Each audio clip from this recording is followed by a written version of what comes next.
Faridpur on government idea কলেজের electrician ট্রেডের প্রথম বর্ষের ছাত্র।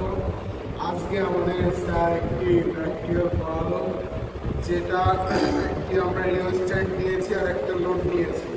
রিও স্ট্যান্ডের ইসে আমরা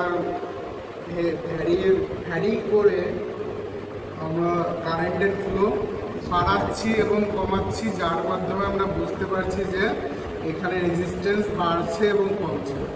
তো সেটা আমরা দেখাচ্ছি। এই যে রেজিস্ট্যান্স কমছে অর্থাৎ ভোল্টেজ বাড়ছে এবং লাইটটি আরও উজ্জ্বল হচ্ছে। আবার এই যে বাড়াচ্ছি রেজিস্ট্যান্স, যার মাধ্যমে লাইটটির ব্রাইটনেস কমছে।